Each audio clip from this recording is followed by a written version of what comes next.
ಹರೇ ಕೃಷ್ಣ. ಹರೇ ಕೃಷ್ಣ. ಕೇಳ್ತದಾ? ಹರೇ ಕೃಷ್ಣ ಕೇಳ್ತದೆ ಮತ್ತೆ. ಸ್ಕ್ರೀನ್ ಬರ್ಲಿಲ್ಲ ಅಲ್ಲ. ಓಕೆ.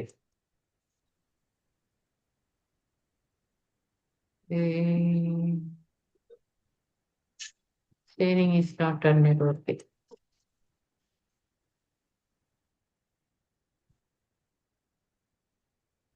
ಇದರಲ್ಲಿ ಬಂತ ಅಂತ.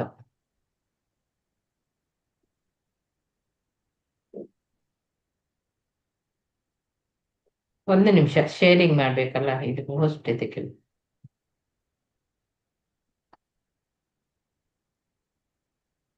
ಆಯ್ತು. ನಿನ್ನೆ ನೀವು ಏನೆಲ್ಲ ಕಲ್ತಿದ್ದೀರಿ? ಮಂತ್ರ ಒಂದ್ರಲ್ಲಿ ಏನೆಲ್ಲ ತಿಳಿದಿರಿ? ಒಬ್ರು ಯಾರಾದ್ರೂ ಹೇಳಿ.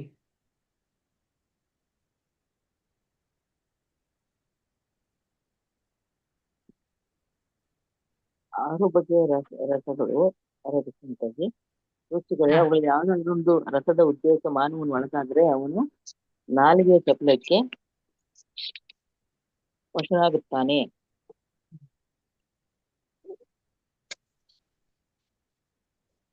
ಇನ್ನು ಬೇರೆ ಯಾರಾದ್ರೂ? ಮಾತಾಜಿ, ಕಳ್ಳತನ ಮಾಡಿದವನಿಗೆ ಕ್ಷಮೆ ಇದೆ, ಆದ್ರೆ ಪದೇ ಪದೇ ಅದೇ ಕಳ್ಳತನ ಮಾಡಿದ್ರೆ ಅವನಿಗೆ ಯಾವ ಪಶ್ಚಾತ್ತಾಪನೂ ಇಲ್ಲ, ಯಾವ ಕ್ಷಮೆನೂ ಇಲ್ಲ ಮಾತಾಜಿ. ಓಕೆ, ಹರೇ ಕೃಷ್ಣ. ಸ್ಕ್ರೀನ್ ನಾಲಿಗೆಯಲ್ಲಿ ಬಂತಲ್ಲ ನಿಮ್ಗೆ? ಬಂದಿದೆ ಮಾತಾಜಿ.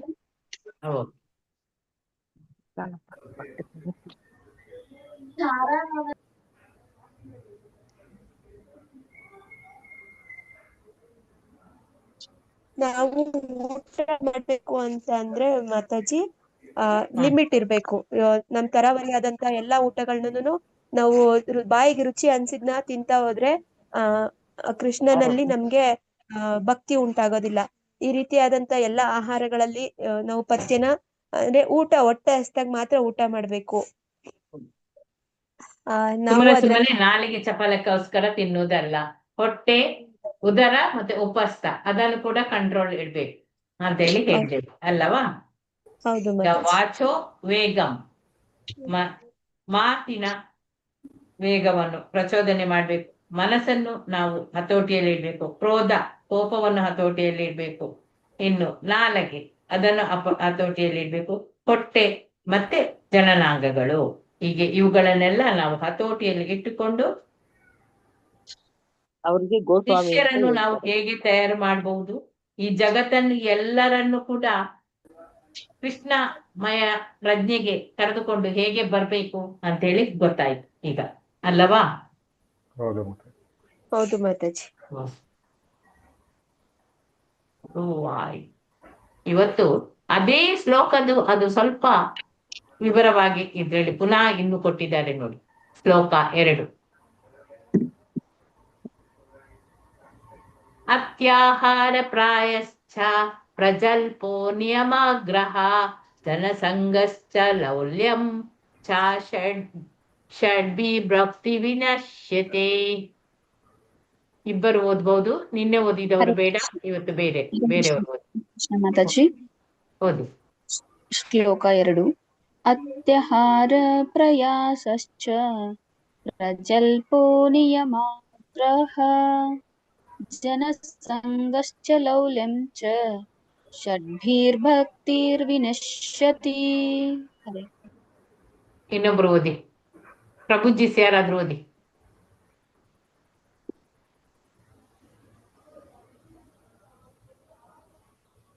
ಇಲ್ಲವಾ?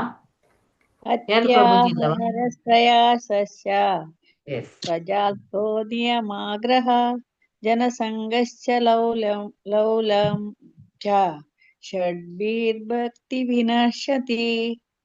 Hare Krishna. Hare Krishna. Word by word ಅಲ್ಲಿ ನೋಡಿ. ಅತಿ ಆಹಾರ, ಅತಿ ಮಿತಿ ಮೀರಿ ತಿನ್ನುವಂಥದ್ದು. ಅತಿ ಆಹಾರ, ಅತ್ಯಾಹಾರ ಮಿತಿ ಮೀರಿ ತಿನ್ನುವುದು, ಮತ್ತೆ ಅತಿಯಾಗಿ ಕೂಡಿಡುವುದು.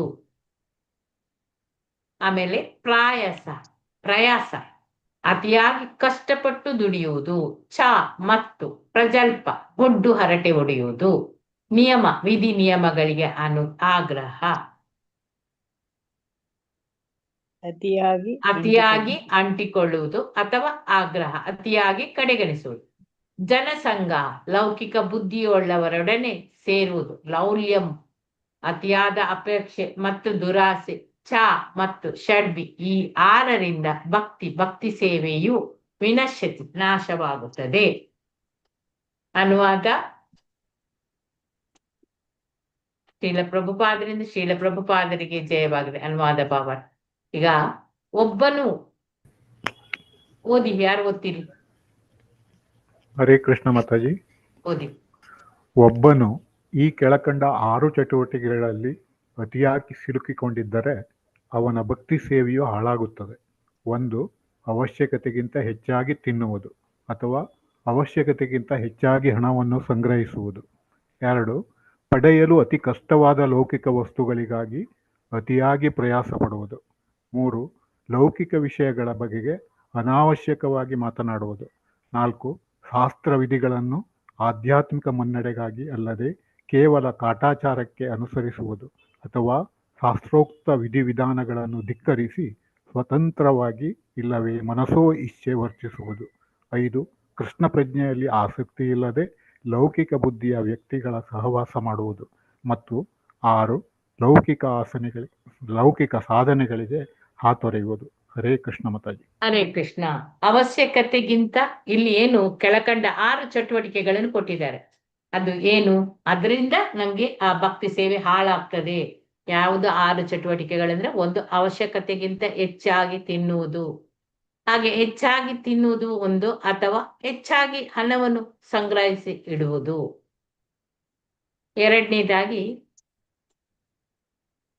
ಪಡೆಯಲಿಕ್ಕೆ ನಮ್ಗೆ ಆ ಲೌಕಿಕ ವಸ್ತುಗಳಿಗಾಗಿ ಅದನ್ನು ಪಡೆಯುವುದಕ್ಕೆ ಅತಿ ಕಷ್ಟವಾಗಿ ಬಿಡ್ತದೆ. ಅದಕ್ಕೆ ನಾವು ಅತಿಯಾದ ಪ್ರಯಾಸ ಮಾಡೋದು. ಬೇಕಾದ್ರೆ ರಾತ್ರಿ ಆಗಲು ಬೇಕಾದ್ರೆ ದುಡಿಯುತ್ತೇವೆ ಆ ವಸ್ತುಗಳನ್ನು ನಮ್ಗೆ ಪಡಿಬೇಕು. ಭೌತಿಕದಲ್ಲೇ ಇರ್ಬೋದು. ಭೌತಿಕ. ಇನ್ನು 3ನೇದು ಆ ಲೌಕಿಕ ವಿಷಯಗಳ ಬಗೆಗೆ ಅನಾವಶ್ಯಕವಾಗಿ ಮಾತನಾಡುದು. ಬೇರೆಯವರ ಮನೆಯ ಸುದ್ದಿ ಅಥವಾ ಇನ್ಯಾರ್ದೋ ಒಂದು ಸುದ್ದಿಯನ್ನು ತೆಗೆದುಕೊಂಡು ಮಾತನಾಡುವುದು, ಅದೆಲ್ಲ ಒಳ್ಳೇದಲ್ಲ. 3 ಆಯ್ತು. 4ನೇದು ಶಾಸ್ತ್ರ ವಿಧಿಗಳನ್ನು ಆಧ್ಯಾತ್ಮಿಕ ಮುನ್ನಡೆಗಾಗಿ ಅಲ್ಲದೆ ಕೇವಲ ಅದನ್ನು ಕಾಟಾಚಾರಕ್ಕೆ ಅನುಸರಿಸುವುದು. ಶಾಸ್ತ್ರೋಕ್ತಕ ವಿಧಿ ವಿಧಾನಗಳು ಏನಿದೆಯೋ ಅದನ್ನೆಲ್ಲ ಧಿಕ್ಕರಿಸುವುದು. ಸ್ವತಂತ್ರವಾಗಿ ಏನೋ ತನಗೆ ಮನಸ್ಸು ಇಚ್ಛೆ ಬಂದ ಹಾಗೆ ವರ್ತಿಸುವುದು. ಕೃಷ್ಣ ಪ್ರಜ್ಞೆಯಲ್ಲಿ 5ನೇದು ಕೃಷ್ಣ ಪ್ರಜ್ಞೆಯಲ್ಲಿ ಆಸಕ್ತಿ ಇಲ್ಲದ ಈ ಭೌತಿಕ ಬುದ್ಧಿಯ ವ್ಯಕ್ತಿಗಳ ಸಹವಾಸ ಮಾಡುದು. ಬೇರೆಯವರ ಸಹವಾಸ, ಕೃಷ್ಣ ಭಕ್ತರದು ಅಲ್ಲ, ಇನ್ನು ಬೇರೆಯವರದು. ಬೇರೆ ಐಹಿಕದಲ್ಲಿ ತುಂಬಾ ಮಂದಿ ಇದ್ದಾರೆ, ಅವರದ್ದು ಸಹವಾಸವನ್ನು ಮಾಡುವುದು. ಇನ್ನು ಲೌಕಿಕ ಸಾಧನೆಗಳಿಗೆ ಹಾತೊರೆಯುವುದು. ಏನಾದ್ರೂ ಒಂದು ಬೇಕು ಅಂತ ಹೇಳಿದ್ರೆ ಅದು ಬೇಕೇ ಬೇಕು ಎಂಬ ಹಠ. ಭಾವಾರ್ಥದಲ್ಲಿ ನೋಡೋಣ ಏನ್ ಹೇಳಿದಾರಂತೆ ಶ್ರೀಲ ಪ್ರಭುಪಾದರು.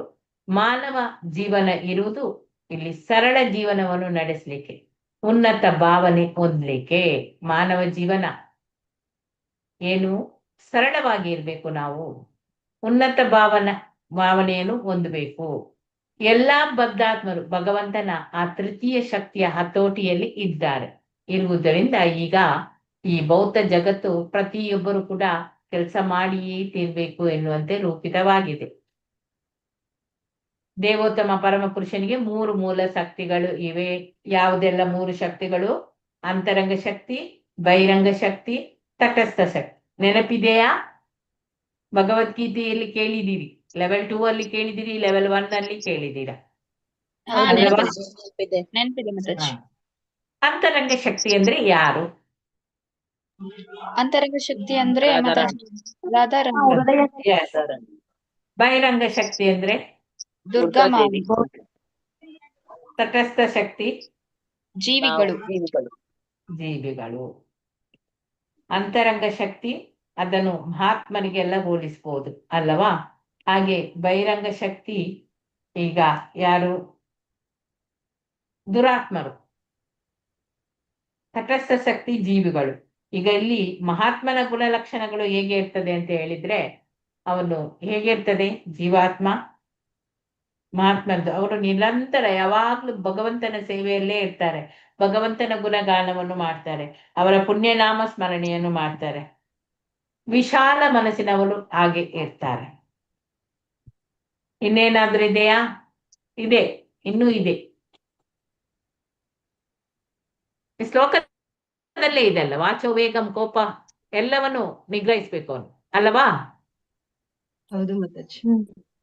ಅಂತವರು ಮಾತ್ರ ಮಹಾತ್ಮರಾಗ್ಲಿಕ್ಕೆ ಸಾಧ್ಯ.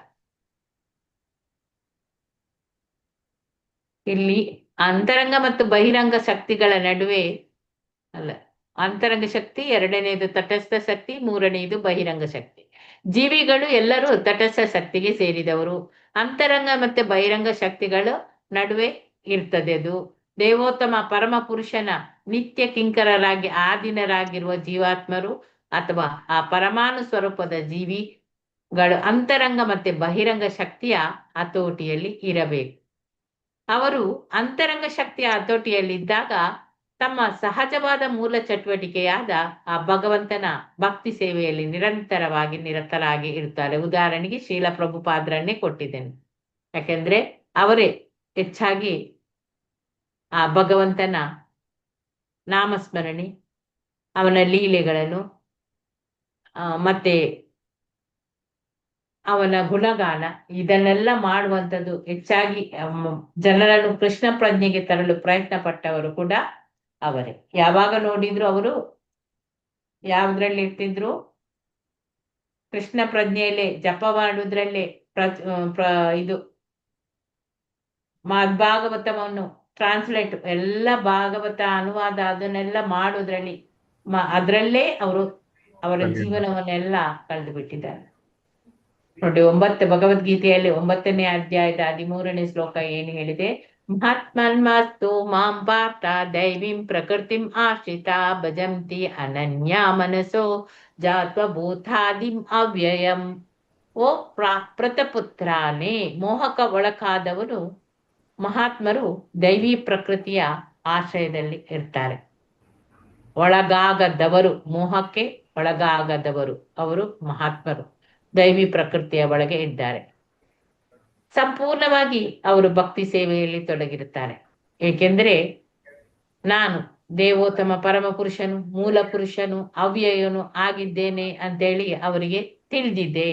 ಆದ ಕಾರಣ ಅವರು ಆ ರೀತಿ ಭಕ್ತಿ ಸೇವೆಯಲ್ಲಿ ತೊಡಗಿಕೊಂಡು ಇದ್ದಾರೆ. ಸಂಪೂರ್ಣ ಮೋಹಕ್ಕ ಒಳಗಾಗದವರು.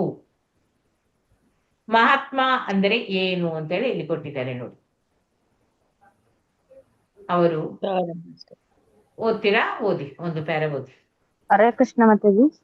ಮಹಾತ್ಮ ಎಂದರೆ ಉದಾರ ಮನಸ್ಕರು. ಕುಂಟು ಬುದ್ಧಿಯವರು ಯಾವಾಗಲೂ ತಮ್ಮ ಇಂದ್ರಿಯಗಳ ತೃಪ್ತಿಯಲ್ಲಿ ತೊಡಗಿರುತ್ತಾರೆ. ಕೆಲವು ವೇಳೆ ಅವರು ಇತರರಿಗೆ ಒಳಿತನ್ನು ಮಾಡಲು ರಾಷ್ಟ್ರೀಯತೆ, ಮಾನವೀಯತೆ ಅಥವಾ ಪರೋಪಕಾರಶೀಲತೆಯಿಂದ ತಮ್ಮ ಕಾರ್ಯ ಚಟುವಟಿಕೆಗಳನ್ನು ವಿಸ್ತರಿಸುತ್ತಾ ಹೋಗುತ್ತಾರೆ. ಅವರು ಇತರರ ಇಂದ್ರಿಯ ಸುಖಕ್ಕಾಗಿ, ತಮ್ಮ ಕುಟುಂಬಕ್ಕಾಗಿ, ರಾಷ್ಟ್ರೀಯ ಅಥವಾ ಅಂತಾರಾಷ್ಟ್ರೀಯ ಸಮಾಜಕ್ಕಾಗಿ ಸ್ವಂತ ಇಂದ್ರಿಯ ಸುಖವನ್ನು ತ್ಯಜಿಸಬಹುದು. ವಾಸ್ತವವಾಗಿ ಇವೆಲ್ಲವೂ ವೈಯಕ್ತಿಕ ಚಟುವಟಿಕೆಯಿಂದ ಹಿಡಿದು ಮತೀಯ ಮತ್ತು ಸಾಮಾಜಿಕ ಚಟುವಟಿಕೆಗಳವರೆಗೆ ಎಲ್ಲವೂ ಇಂದ್ರಿಯ ತೃಪ್ತಿ ವಿಸ್ತರಣೆಗಳೇ. ಇವೆಲ್ಲ ಲೌಕಿಕ ದೃಷ್ಟಿಯಿಂದ ತುಂಬಾ ಒಳ್ಳೆಯವೇ ಆಗಿರಬಹುದು. ಧನ್ಯವಾದಗಳು. ಆದರೆ ಅಂತಹ ಚಟುವಟಿಕೆಗಳಿಗೆ ಆಧ್ಯಾತ್ಮಿಕ ಮೌಲ್ಯವಿಲ್ಲ. ಅಂತಹ ಚಟುವಟಿಕೆಗಳಿಗೆ ಆಧಾರ ಇಂದ್ರಿಯ ತೃಪ್ತಿ. ಈ ತೃಪ್ತಿ ವೈಯಕ್ತಿಕವಾಗಿರಬಹುದು ಅಥವಾ ವಿಸ್ತೃತವಾಗಿರಬಹುದು. ಒಬ್ಬ ವ್ಯಕ್ತಿಯು ಪರಮ ಪ್ರಭುವಿನ ಇಂದ್ರಿಯಗಳನ್ನು ತೃಪ್ತಿಪಡಿಸಿದಾಗ ಮಾತ್ರ ಅವನನ್ನು ಮಹಾತ್ಮ ಅಥವಾ ಉದಾರ ಮನಸ್ಕ ಎಂದು ಕರೆಯಬಹುದು. ಧನ್ಯವಾದಗಳು. ಹರೇ ಕೃಷ್ಣ. ಇಲ್ಲಿ ಮಹಾತ್ಮ ಅಂತ ಹೇಳಿದ್ರೆ ಉದಾರ ಮನಸ್ಸಿನವರು ಇರ್ಬೇಕು, ಕುಂಟು ಬುದ್ಧಿಯವರು ಇರಬಾರ್ದು. ಯಾವಾಗ್ಲೂ ಅವರು ಈ ಕುಂಟು ಬುದ್ಧಿಯವರು ಅಂತ ಹೇಳಿದ್ರೆ ಅವರದೇ ಆದ ಒಂದು ಇಂದ್ರಿಯ ತೃಪ್ತಿಯಲ್ಲಿ ಮುಳುಗಿಕೊಂಡು ಇರ್ತಾರೆ. ಕೆಲವು ವೇಳೆ ಅವರು ಒಳಿತನ್ನು ಕೂಡ ಮಾಡ್ಲಿಕ್ಕೆ ಪ್ರಯತ್ನ ಮಾಡ್ತಾರೆ. ಏನ್ ಮಾಡ್ತಾರೆ? ಒಳಿತನ್ನು ಮಾಡ್ಲಿಕ್ಕೆ ಅವರು ಈ ರಾಷ್ಟ್ರೀಯತೆ, ಲೀಡರ್ಸ್, ಪರೋಪಕಾರಶೀಲತೆಯಿಂದ ತಮ್ಮ ಕಾರ್ಯ ಚಟುವಟಿಕೆಗಳು ಏನಿದೆಯೋ ಅದನ್ನು ವಿಸ್ತರಿಸ್ತಾ ಹೋಗ್ತಾರೆ ಅವರು. ಇತರರ ಆ ಇಂದ್ರಿಯಗಳ ಸುಖಕ್ಕಾಗಿ, ತಮ್ಮ ಕುಟುಂಬಕ್ಕಾಗಿ, ಮತ್ತೆ ರಾಷ್ಟ್ರೀಯ ಅಥವಾ ಅಂತಾರಾಷ್ಟ್ರೀಯ ಸಮಾಜಕ್ಕಾಗಿ ಸ್ವಂತ ಇಂದ್ರಿಯ ಸುಖವನ್ನು ಅವರು ತ್ಯಜಿಸಬಹುದು. ವಾಸ್ತವವಾಗಿ ಇದೆಲ್ಲ ವೈಯಕ್ತಿಕ ಚಟುವಟಿಕೆ.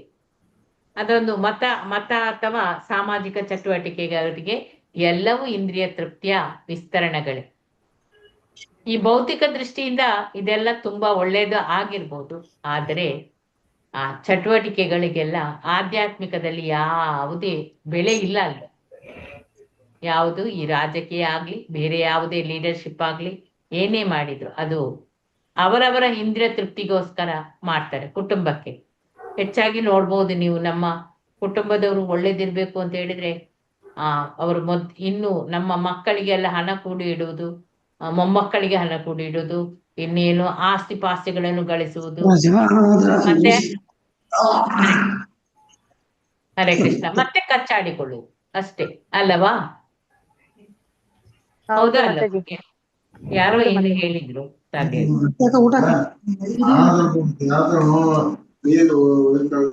ಯಾರ್ದೋ ಅನ್ಮ್ಯೂಟ್ ಆಗಿಲ್ಲ ಮಾತಾಜಿ.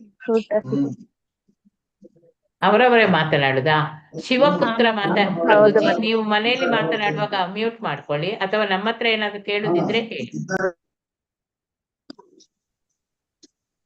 ಅಂತಹ ಚಟುವಟಿಕೆಗಳಿಗೆ ಎಲ್ಲ ಇಂದ್ರಿಯ ತೃಪ್ತಿ ಆಧಾರ ಆಗಿದೆ. ಆದ್ರೆ ಏನ್ ಗೊತ್ತಾ, ಇದೆಲ್ಲ ನಾವು ಭೌತಿಕ ದೃಷ್ಟಿಯಿಂದ ನೋಡುವಂಥದ್ದು. ಯಾವುದು? ಈ ನಮ್ಮ ಮನೆ, ನಮ್ಮ ಮಕ್ಕಳು, ನಮ್ಮ ಮಕ್ಕಳಿಗಾಗಿ ಮಾಡುವಂತಹ ಆಸ್ತಿ, ನನ್ನ ಮಗ ಡಾಕ್ಟ್ರೇ ಆಗ್ಬೇಕು, ಇಂಜಿನಿಯರೇ ಆಗ್ಬೇಕು, ಮತ್ತೆ ಅಂಥದ್ದೆಲ್ಲ ಆಸೆಗಳು. ಇದು ಲೌಕಿಕವಾಗಿ ಇದೆ. ಇಷ್ಟು ಮನೆ ಕೂತ್ಕೊಳ್ಳಿಕ್ಕೆ ಮನೆ ಇದ್ರೆ ಸಾಲದು ನಮ್ಗೆ, ಇನ್ನೂ ಬೇಕು ಇನ್ನೂ ಬೇಕೆನ್ನುವ ಆಸೆ. ಇದೆಲ್ಲ ಭೌತಿಕ. ನಮ್ಗೆ ಇದನ್ನು ಭೌತಿಕದಲ್ಲಿ ಅಂತ ಆಸೆಗಳಿದ್ರೆ ಆ ಇಂದ್ರಿಯ ತೃಪ್ತಿ ಎಂಬುದು ಮುಗಿಯುವುದೇ ಇಲ್ಲ. ಇನ್ನು ಬೇಕು ಅಂತ ಹೇಳಿ ತವಕವೇ ಜಾಸ್ತಿ ಆಗ್ತದೆ. ಆದ್ರೆ ಆಧ್ಯಾತ್ಮಿಕದಲ್ಲಿ ಅಂತಹ ಚಟುವಟಿಕೆಗೆ ಮೌಲ್ಯವಿಲ್ಲ, ಅಲ್ಲಿ ಏನು ಬೆಲೆಯೇ ಇಲ್ಲ ಅದಕ್ಕೆ. ಅಲ್ಲಿ ಏನು ಅಂತ ಹೇಳಿದ್ರೆ, ನಾವು ಆ ತೃಪ್ತಿ ಏನಿದ್ರು ಕೂಡ ವೈಯಕ್ತಿಕವಾಗಿ ಇರ್ಬೇಕು, ವಿಸ್ತೃತವಾಗಿ ಇರಬಾರ್ದು. ಅಂದ್ರೆ ಅಲ್ಲಿ ಪರಮ ಪ್ರಭುವನ್ನು ನಾವು ತೃಪ್ತಿಪಡಿಸ್ಬೇಕು. ಅಂತವನು ಮಾತ್ರ ಮಹಾತ್ಮ ಆಗ್ತಾನೆ, ಉದಾರ ಮನಸ್ಕ ಅಂತ ಹೇಳಿ ನಾವು ಅವನನ್ನು ಕರಿಬಹುದು. ಮೇಲೆ ಹೀಗೆ ಹೇಳಿದ್ರು, ಉದ್ಧರಿಸಿದ ಈ ಭಗವದ್ಗೀತೆಯ ಶ್ಲೋಕದಲ್ಲಿ ದೈವಿ ಪ್ರಕೃತಿ ಎಂಬ ಮಾತು ಅದು ದೇವೋತ್ತಮ ಪರಮ ಪುರುಷನ ಅಂತರಂಗ ಶಕ್ತಿಯನ್ನು ಅಥವಾ ಆ ಸಂತೋಷದ ಶಕ್ತಿಯನ್ನು ಸೂಚಿಸ್ತದೆ. ರಾಧಾರಾಣಿ, ಅದು ಶ್ರೀಮತಿ ರಾಧಾರಾಣಿ ಅಥವಾ ಆಕೆಯ ವಿಸ್ತರಣೆ ಅದೃಷ್ಟ ದೇವತೆಯಾದ ಲಕ್ಷ್ಮಿ ಆಗಿ ಪ್ರಕಟಗೊಂಡಿದೆ. ಜೀವಾತ್ಮರು ಅಂತರಂಗ ಶಕ್ತಿಯ ಹತೋಟಿಯಲ್ಲಿ ಇರುವಾಗ ಅವರ ಏಕೈಕ ಕಾರ್ಯ ಏನಂದ್ರೆ ಕೃಷ್ಣನನ್ನು ಅಥವಾ ವಿಷ್ಣುವನ್ನು ತೃಪ್ತಿಪಡಿಸುವುದು. ಅದೇ ಆಗಿರುತ್ತೆ. ಇದೇ ಒಂದು ಮಹಾತ್ಮನ ಆದವನ ನೆಲೆ. ಶ್ರೀಲ ಪ್ರಭುಪಾದ್ರು ನೋಡಿರ್ಬೋದು ನೀವು, ಅವರು ಯಾವಾಗ್ಲೂ ಕೃಷ್ಣನನ್ನೇ ಮಾಡ್ತಾ ಇದ್ರು. ಜಪ ಮಾಡೋದು, ಭಗವದ್ಗೀತೆ ಬರೆಯುವುದು, ಭಾವಾರ್ಥವನ್ನು ಬರೆಯುವುದು, ಭಾಗವತವನ್ನು ಮಾಡೋದು, ಟ್ರಾನ್ಸ್ಲೇಟ್ ಮಾಡೋದು, ಏನು ಕೆಲಸ ಇದ್ರು ಅವರು ಕೃಷ್ಣನಿಗೋಸ್ಕರನೇ ಮಾಡ್ತಿದ್ರು. ಎಷ್ಟೇ ಜನರನ್ನು ಕೃಷ್ಣ ಪ್ರಜ್ಞೆಗೆ ತಂದ್ರು. ಮತ್ತೆ ದೇವಸ್ಥಾನಗಳನ್ನು ಅನೇಕ 108 ದೇವಸ್ಥಾನಗಳನ್ನು ಕಟ್ಟಿದ್ದಾರೆ ಅಲ್ಲವಾ? ಅವರೆಲ್ಲ ಅಂತವರು ಮಹಾತ್ಮರು. ಇನ್ನು ಬಾಕಿ ಬಹಿರಂಗ ಶಕ್ತಿಯಲ್ಲಿದ್ದವರೆಲ್ಲ ಅವರೆಲ್ಲ ದುರಾತ್ಮರು. ಅವರೆಂದ್ರೆ ಕುಂಟು ಮನಸ್ಸಿನವರು, ಮನಸ್ಸು ಕ್ಲಿಯರ್ ಇಲ್ಲ. ಏಕೆಂದ್ರೆ ಅಲ್ಲಿ ರಜೋ ತಮೋ ಅಂತಹ ಗುಣಗಳನ್ನು ಪಡೆದುಕೊಂಡು ಅವರ ಮನಸ್ಸು ಎಲ್ಲ ಐಹಿಕದಲ್ಲೇ ದ್ವಂದ್ವದಲ್ಲೇ ಮುಳುಗಿ ಹೋಗಿದೆ. ಭಗವಂತನ ಬಹಿರಂಗ ಶಕ್ತಿಯ ಮಹಾಮಾಯೆ ಅದರ ವಶಕ್ಕೆ ಒಳಪಟ್ಟಿರ್ತಾರೆ. ಈಗಾಗಲೇ ನಾವೆಲ್ಲ ಆ ಮಹಾಮಾಯೆಯ ಅಂಡರಲ್ಲಿ ಇದ್ದುಕೊಂಡು ಇದ್ದವರು ಅಲ್ಲವಾ? ಹೌದಾ ಅಲ್ಲವೋ? ಈಗ ನಿಜವಾಗಿ ನಾವು ಹೇಳುದಾದ್ರೆ ಈ ಐಹಿಕ ಜಗತ್ತಿನ ಎಲ್ಲಾ ಸಕಲ ಜೀವಿಗಳು ಕೂಡ ಮಹಾಮಾಯೆಗೆ ಒಳಪಟ್ಟವರು. ಈಗ ತಾಪತ್ರಯಗಳಿಗೆ ಅಲ್ಲಿ 3 ವಿಧದ ತಾಪತ್ರಯಗಳು ಇದೆ. ಆದಿದೈವಿಕ, ಆದಿ ಭೌತಿಕ, ಆಧ್ಯಾತ್ಮಿಕ. ಆದಿದೈವಿಕ ಅಂದ್ರೆ ದೇವತೆಗಳಿಂದ ಬರುವಂತಹ ಕ್ಲೇಶಗಳು. ಉದಾಹರಣೆಗಾಗಿ ಈಗ ಬರುವಂಥದ್ದು ಬರಗಾಲ, ಅತಿವೃಷ್ಟಿ, ಮಳೆ, ಭೂಕಂಪ, ಚಂಡಮಾರುತ, ಇನ್ನೇನು ಬರ್ತದೆ ಅದೆಲ್ಲ ಆದಿ ದೈವಿಕ. ಆದಿ ಭೌತಿಕ ಅಂತ ಹೇಳಿದ್ರೆ ಕ್ರಿಮಿಕೀಟಗಳಿಂದಲೂ ಅಥವಾ ಶತ್ರುಗಳಿಂದಲೂ ಆದ ಕ್ಲೇಶಗಳು, ಕೊರೋನಾ ಅಂಥದ್ದೆಲ್ಲ, ಇನ್ನು ಮಲೇರಿಯಾ, ಚಿಕನ್ ಗುನ್ಯಾ, ಏನೇನೋ ಕಾಯಿಲೆಗಳು ಇದ್ದವು ಅದೇ ರೀತಿ. ಹಾಗೆ ಆಧ್ಯಾತ್ಮಿಕ ಕ್ಲೇಶ ಅಂತ ಹೇಳಿದ್ರೆ ನಮ್ಮ ಸ್ವಂತ ದೇಹ ಮತ್ತು ಮನಸ್ಸು, ಇವುಗಳಿಂದ ನಮಗೆ ಮಾನಸಿಕ ಮತ್ತೆ ದೈಹಿಕ ದೌರ್ಬಲ್ಯ, ಇಂಥವುಗಳೆಲ್ಲ ಆಧ್ಯಾತ್ಮಿಕ ಕ್ಲೇಶ. ಈಗ ಗೊತ್ತಾಯ್ತಾ ಆದಿ ದೈವಿಕ ಕ್ಲೇಶ ಅಂದ್ರೆ ಏನು, ಆದಿ ಭೌತಿಕ ಕ್ಲೇಶ ಅಂದ್ರೆ ಏನು, ಆಧ್ಯಾತ್ಮಿಕ ಕ್ಲೇಶ ಅಂದ್ರೆ ಏನು? ಗೊತ್ತಾಯ್ತಾ? ಓಕೆ, ಇದನ್ನು ನೀವು ಅಲ್ಲಿ ಕೂಡ ಭಗವದ್ಗೀತೆ ಕ್ಲಾಸಲ್ಲಿ ಕೂಡ ಕೇಳಿದ್ದೀವಿ. ಹಾಗೆ ಇಲ್ಲಿ ಏನು ಇದೆಲ್ಲ ಈ ಮಾನಸಿಕ ದೈಹಿಕ ದೌರ್ಬಲ್ಯ ಅದೆಲ್ಲ ಅದಕ್ಕೆ ಒಳಪಡುವುದು ನಾವು ಮಹಾಮಾಯೆಯ ಶಕ್ತಿಗೆ ನಾವು ಒಳಗಾಗ.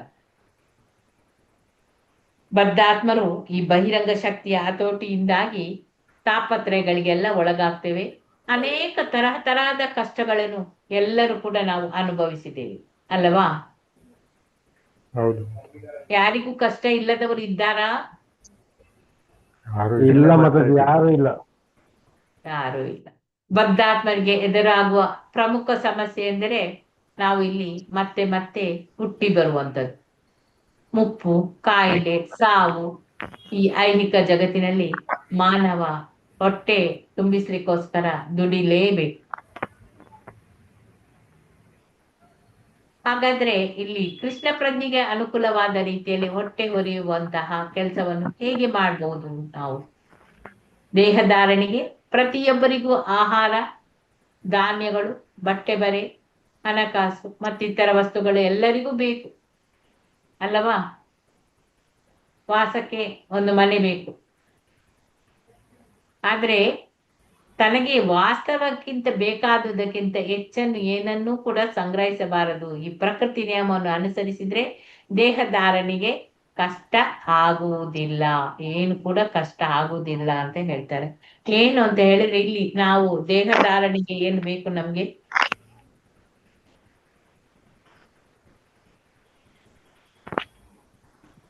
ನಮ್ಮ ಈ ಐಹಿಕ ಪ್ರಕೃತಿ ಅಡಿಯಲ್ಲಿ ನಮ್ಮ ದೇಹದ ಬೇಡಿಕೆಗಳು ತುಂಬಾ ಇದೆ ಅಲ್ಲವಾ?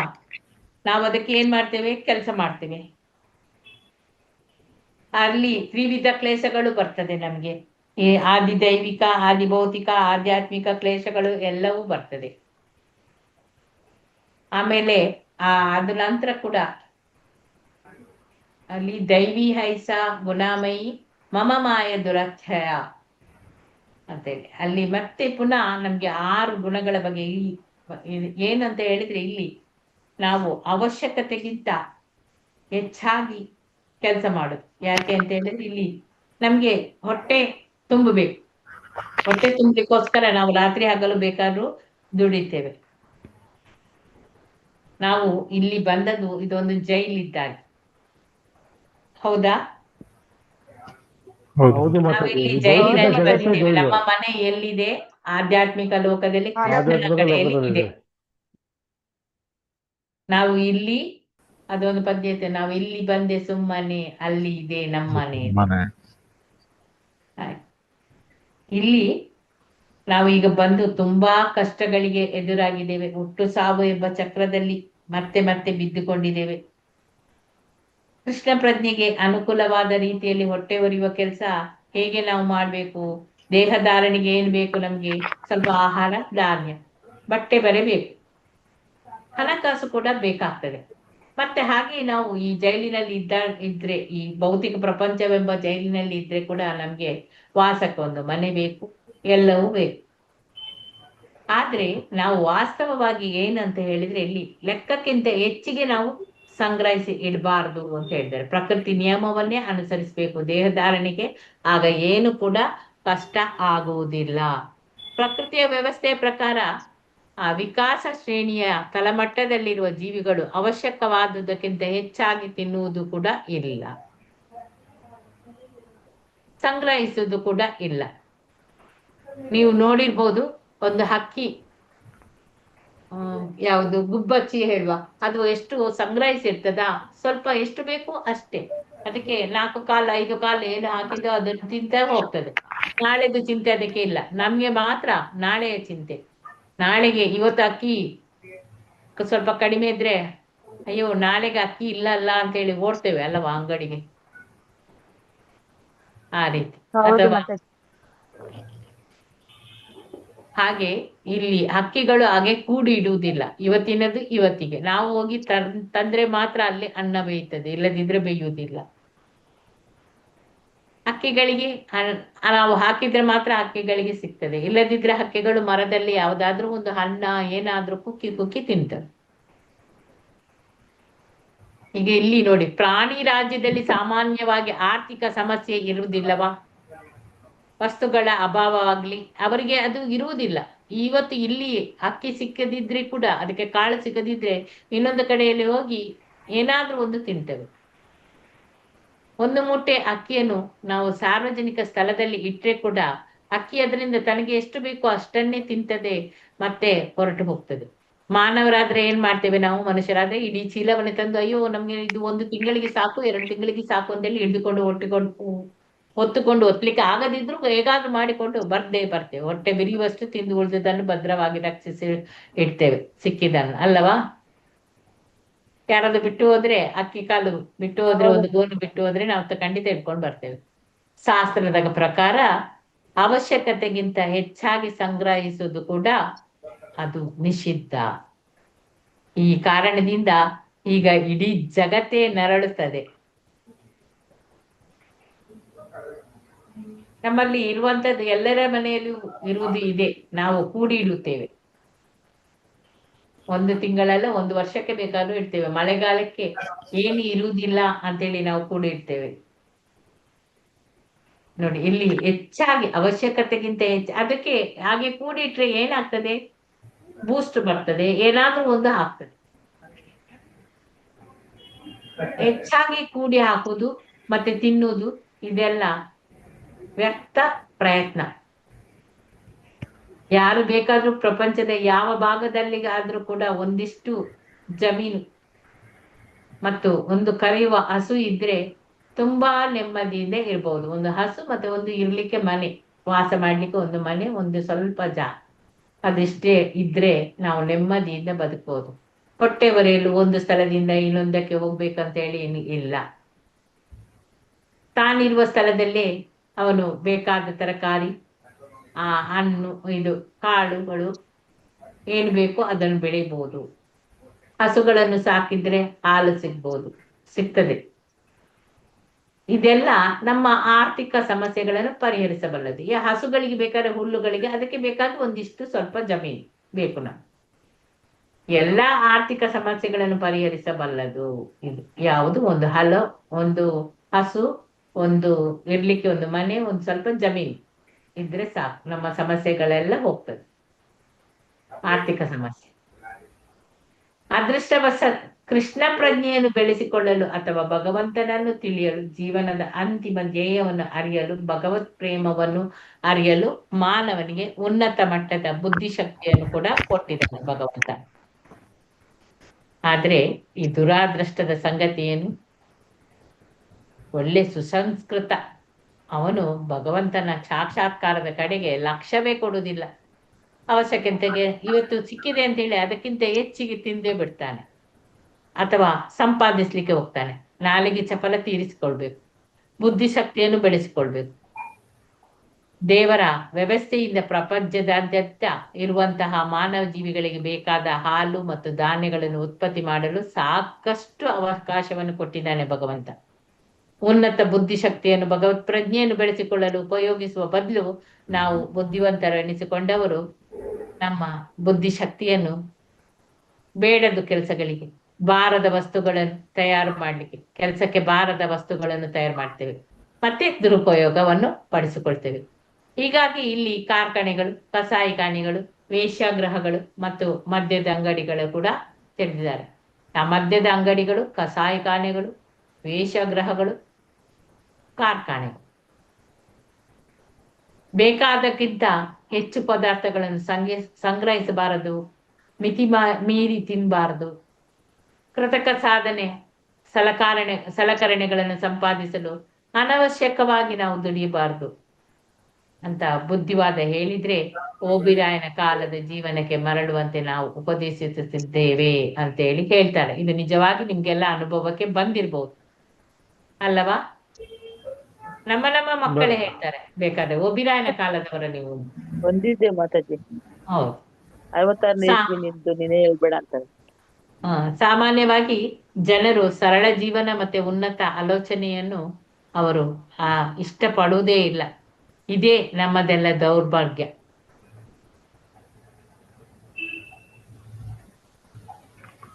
ಇಲ್ಲಿ ಮಾನವ ಜೀವನ ಇರುವುದು ಭಗವಂತನ ಸಾಕ್ಷಾತ್ಕಾರಕ್ಕಾಗಿ. ನಮ್ಗೆ ಭಗವಂತ ಈ ಮಾನವ ಜನ್ಮ ಕೊಟ್ಟಿದ್ದಾನೆ, ಅದು ಭಗವಂತನ ಸಾಕ್ಷಾತ್ಕಾರಕ್ಕಾಗಿ ಕೊಟ್ಟಿದ್ದಾನೆ ವಿನಃ ಆ ಉನ್ನತ ಈ ಭಗವಂತನ ಸಾಕ್ಷಾತ್ಕಾರದ ಉದ್ದೇಶಕ್ಕಾಗಿಯೇ ನಮ್ಗೆ ಬುದ್ಧಿಶಕ್ತಿಯನ್ನು ಕೂಡ ಭಗವಂತ ನೀಡಿದ್ದಾನೆ. ವೈದಿಕ ಸಾಹಿತ್ಯಗಳ ಉಪದೇಶಗಳನ್ನು ನಾವು ಅನುಸರಿಸಬೇಕು. ಉತ್ತಮ ಅಧಿಕಾರಿಗಳಿಂದ ಉಪದೇಶಗಳನ್ನು ಪಡೆಯುವುದರಿಂದ ಮಾನವ ವಾಸ್ತವವಾಗಿ ಆದರ್ಶ ಜ್ಞಾನದ ನೆಲೆಯಲ್ಲಿ ನಿಂತು ಜೀವನಕ್ಕೆ ಒಂದು ನೈಜ ಅರ್ಥವನ್ನು ಕೂಡ ಅವನು ಕೊಡಬಹುದು.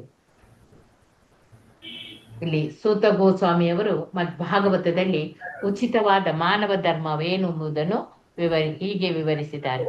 ಧರ್ಮಸ್ಯ ಹಿ ಅಪವರ್ಗಸ್ಯ ನಾರ್ಥೋ ಅರ್ಥಯೋ ಪಕಲ್ಪತೆ ನಾರ್ಥಸ್ಯ ಧರ್ಮೈಕಾಂತಸ್ಯ ಕಾಮೋ ಲಾಭಯ ಹಿ ಸ್ಮೃತ.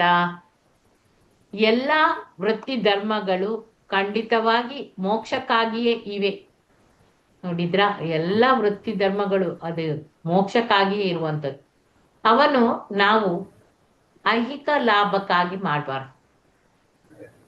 ವೃತ್ತಿ ಧರ್ಮದಲ್ಲಿ ಯಾರೆಲ್ಲ ನಿರತರಾಗಿದ್ದಾರೋ ಐಹಿಕ ಲಾಭವನ್ನು ಎಂದಿಗೂ ಅದನ್ನು ಇಂದ್ರಿಯ ಸುಖಕ್ಕಾಗಿ ನಾವು ಬಳಸಬಾರದು. ಈಗ ಮಾನವ ನಾಗರಿಕತೆಯಲ್ಲಿ ಮೊದಲ ಹೆಜ್ಜೆ ಏನಂದ್ರೆ ಶಾಸ್ತ್ರಗಳಲ್ಲಿ ವಿಧಿಸಿದಂತಹ ವೃತ್ತಿ ಧರ್ಮಗಳು, ಅದನ್ನು ನಾವು ಅನುಸರಿಸುವುದು. ಏನದು ಅಂತ ಹೇಳಿದ್ರೆ ಮೂಲಭೂತವಾದ ಧರ್ಮವನ್ನು ಅರಿಯುವಂತೆ ಮಾನವನು ಅವನಿಗೆ ಉಚ್ಚ ಮಟ್ಟದ ಬುದ್ಧಿಶಕ್ತಿಗೆ ನಾವು ಶಿಕ್ಷಣವನ್ನು ನೀಡಬೇಕು. ಹಿಂದೂ, ಕ್ರೈಸ್ತ, ಇಬ್ರು, ಮುಸಲ್ಮಾನ, ಬೌದ್ಧ ಧರ್ಮ ಮೊದಲಾದ ನಾನಾ ಧಾರ್ಮಿಕವಾದ ಕಲ್ಪನೆ ಇದೆ ಮಾನವ ಸಮಾಜದಲ್ಲಿ ಇದೆ. ಧರ್ಮವಿಲ್ಲದೆ ಮಾನವ ಸಮಾಜವು ಪ್ರಾಣಿ ಸಮಾಜಕ್ಕಿಂತ ಏನು ಉತ್ತಮವಲ್ಲ. ಧರ್ಮವಿಲ್ಲದ ಮಾನವ ಸಮಾಜ ಪ್ರಾಣಿಗಳಿಗಿಂತ ಕೀಳು. ಮೇಲೆ ಹೇಳಿರುವಂತೆ ಧರ್ಮಸ್ಯ ಈ ಅಪವರ್ಗಸ್ಯ ನಾರ್ಥೋ ಆತ ಅರ್ಥಯೋಪ ಕಲ್ಪತೆ. ಧರ್ಮ ಇರುವುದು ಮೋಕ್ಷ ಸಾಧನೆಗೆ ಹೊರತು ಹೊಟ್ಟೆಪಾಡಿಗೆ ಅಲ್ಲ. ಈಗ ಗೊತ್ತಾಯ್ತಾ? ಧರ್ಮ ಇರುವುದು ನಮ್ಮ ಮೋಕ್ಷ ಸಾಧನೆಗಾಗಿ ಮಾತ್ರ, ಅಂದ್ರೆ ಹೊಟ್ಟೆಪಾಡಿಗೆ ಅಲ್ಲ ಅಂತ ಹೇಳಿ. ಕೆಲವು ವೇಳೆ ಮಾನವ ಸಮಾಜವು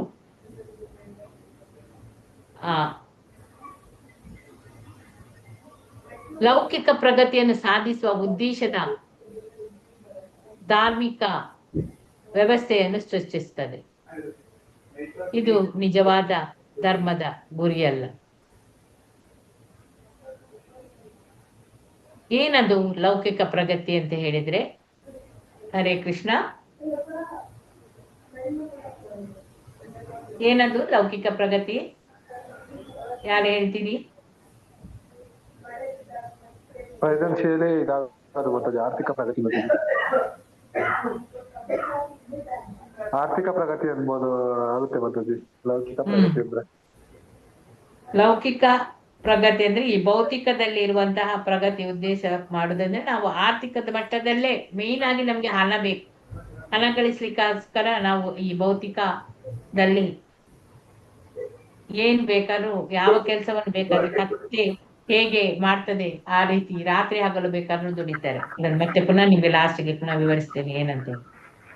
ಇಲ್ಲಿ ಇದು ನಿಜವಾದ ಧರ್ಮದ ಗುರಿ ಹೌದಾ? ಈ ಲೌಕಿಕ ಪ್ರಗತಿಯನ್ನು ಸಾಧಿಸುವುದು ಅದು ನಿಜವಾದ ಧರ್ಮದ ಗುರಿ ಅಲ್ಲ. ಧರ್ಮ ಅಂತ ಹೇಳಿದ ಕೂಡಲೇ ಅದು ಭಗವಂತನ ನಿಯಮಗಳನ್ನು ತಿಳಿಬೇಕು ನಾವು. ಆ ಭಗವಂತನ ನಿಯಮಗಳನ್ನು ಅನುಸರಿಸುವುದರಿಂದ ನಾವು ಆ ಐಹಿಕ ಬಂಧನದಿಂದ ನಮಗೆ ಬಿಡುಗಡೆ ಆಗ್ತದೆ. ಧರ್ಮದ ನಿಜವಾದ ಗುರಿ ಏನು?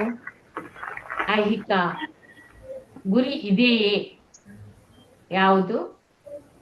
ಐಹಿಕ ಸಂಪತ್ತಿಗಾಗಿ, ಅತ್ಯಾಹಾರ ಮತ್ತು ಅಭ್ಯುದಯದ ಮೇಲಿನ ಮೋಹಕ್ಕಾಗಿ ಜನರು ಧರ್ಮವನ್ನು ಸ್ವೀಕರಿಸುತ್ತಾರೆ. ಜನರು ಇದಕ್ಕೆ ಹೋಗುದಲ್ಲ, ಅತ್ಯಾಹಾರ, ಐಹಿಕ ಸಂಪತ್ತು ಬೇಕು, ಮತ್ತೆ ಮೋಹ, ಇದಕ್ಕೆಲ್ಲ ಬಲಿಯಾಗ್ತಾರೆ. ನಿಜವಾದ ಧರ್ಮ ಅಂತ ಹೇಳಿದ್ರೆ ನಾವು ಕೃಷ್ಣ ಪ್ರಜ್ಞೆಯನ್ನು ಬೆಳೆಸ್ಕೊಳ್ಬೇಕು. ಏನು ನಮ್ಗೆ ಕನಿಷ್ಠ ಅವಶ್ಯಕತೆ ಇದೆ ಅದರಿಂದ ನಾವು ತೃಪ್ತರಾಗಬೇಕು ಅಂತೇಳಿ ಈ ಉಪದೇಶಾಮೃತದಲ್ಲಿ ಹೇಳ್ತಾರೆ. ಆರ್ಥಿಕ ಪ್ರಗತಿ ಬೇಕು, ನಿಜ. ಯಾಕೆ ಬೇಕು? ನಮ್ಗೆ ಬದುಕಿ ಉಳಿಬೇಕು. ಕನಿಷ್ಠ ಎಷ್ಟು ಬೇಕು ಅಷ್ಟನ್ನು ಮಾತ್ರ ಸಂಪಾದಿಸ್ಬೇಕು ಅಂತೇಳಿ ಧರ್ಮ ಹೇಳ್ತದೆ. ಜೀವಸ್ಯ ತತ್ವ ಜಿಜ್ಞಾಸ, ಜೀವನದ ಉದ್ದೇಶ, ನಿಜವಾದ ಉದ್ದೇಶ ಅಂದ್ರೆ ಪರಮ ಸತ್ಯನನ್ನು ನಾವು ಕಂಡು ಹಿಡಿಯುವುದು. ನಮ್ಮ ಪ್ರಯಾಸವು ಅಂದ್ರೆ ಪ್ರಯತ್ನ ಅದು ಪರಮ ಸತ್ಯನನ್ನು ಅರಿಯುವುದು ಅಲ್ಲದೆ ಇದ್ರೆ ನಾವು ಸುಮ್ಮನೆ ಕೃತಕ ಅವಶ್ಯಕತೆಗಳನ್ನು ತಣಿಸಲು ನಮ್ಮ ಪ್ರಯತ್ನವನ್ನು ಹೆಚ್ಚಿಸಿಕೊಂಡು ಹೋಗ್ತೇವೆ. ಆಧ್ಯಾತ್ಮಿಕ ಸಾಧಕನು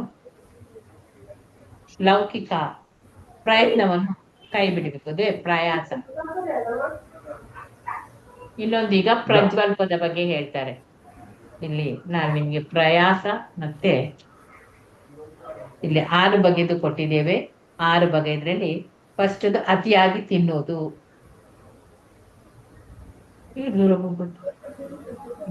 ದತ್ತಾತ್ರೇಯ ಗೋವಿಂದ ಟೆಂಡಲ್ ಪ್ರಭುಜಿ ನೋಟ್ ಮಾಡ್ಕೊಳ್ಳಿ.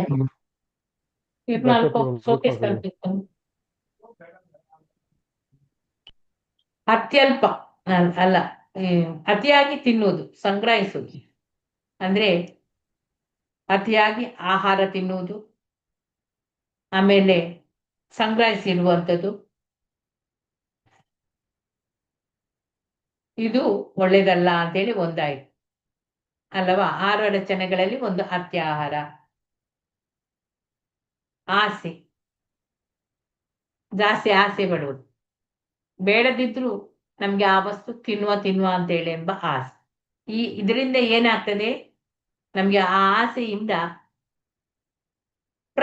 ಅತಿಯಾದ ಪ್ರಯತ್ನ ಮಾಡ್ತೇವೆ. ಆ ಅತಿಯಾದ ಪ್ರಯತ್ನ ಏನು? ಪ್ರಯಾಸ ಅಂತ ಹೇಳಿ ನಾವು ಇಲ್ಲಿ ಬಂದೆವು. ಏನದು? ನಮ್ಮ ಮನಸ್ಥಿತಿ ಗುಲಾಮರಂತೆ ಇರ್ತದೆ. ನಾವು ಕೆಲಸ ಮಾಡಿ ದುರ್ಬಳಕೆ ಮಾಡ್ತೇವೆ ನಮ್ಮ ಮನಸ್ಸನ್ನು, ಬುದ್ಧಿಶಕ್ತಿ. ಅದನ್ನೆಲ್ಲ ನಾವು ಮಾಡುವಂತಹ ಸೇವೆಯಲ್ಲಿ ಅಥವಾ ಆ ಕೆಲಸದಲ್ಲಿ ಮಾಡ್ತೇವೆ. ನಮ್ದು ನಿಜವಾಗಿ ನಾವು ಏನು ನಮ್ಮ ಬುದ್ಧಿ ಮನಸ್ಸನ್ನೇ ಎಲ್ಲ ಭಗವಂತನ ಸೇವೆಯಲ್ಲಿ ಮಾಡ್ಬೇಕು. ಆದ್ರೆ ಇಲ್ಲಿ ನಮ್ಗೆ ಈ ಅತಿಯಾದ ಆಹಾರ, ಅತಿಯಾಗಿ ಕೂಡಿಡುವ ಆಸೆ, ಒಂದು ಮನೆ ಇಲ್ಲದಿದ್ರೆ ಸಾಕಾಗೋದಿಲ್ಲ, 2-3 ಮನೆಗಳು ಬೇಕು, ಅಂತಹ ಆಸೆಗಳು ಜಾಸ್ತಿ ಆದಾಗ ನಾವು ಪ್ರಯಾಸಕ್ಕೆ ಬರ್ತೇವೆ. ಈ ಪ್ರಯಾಸದಿಂದ ನಮ್ಗೆ ದುರಾಸೆಗಳು ಹೆಚ್ಚಾಗ್ತದೆ. ಅತಿ ನಿದ್ರೆ ಮಾಡ್ತಾರೆ ಕೆಲವರು, ಅನಗತ್ಯವಿಲ್ಲದ ಖರ್ಚು, ಇಚ್ಛೆಗಳು, ಇದೆಲ್ಲ ಅನಗತ್ಯವಾಗಿ ಇದೆ. ಇದೇ ಪ್ರಯತ್ನ. ಈಗ ನಿಮ್ಗೆ ಅತ್ಯಾಹಾರ ಮತ್ತೆ ಪ್ರಯಾಸ ಇದು ಅರ್ಥ ಆಯ್ತಾ? ಅರ್ಥ ಆಯ್ತು ಮತ್ತೆ. ಈಗ ನಾವು ನೆಕ್ಸ್ಟ್ ಹೋಗ್ಬೇಕಾದದ್ದು ಪ್ರಜ್ವಲ್ಪ. 3ನೇದು ಪ್ರಜ್ವಲ್ಪ. ಓದಿ ಯಾರಾದ್ರೂ? ಹರೇ ಕೃಷ್ಣ ಮಾತಾಜಿ.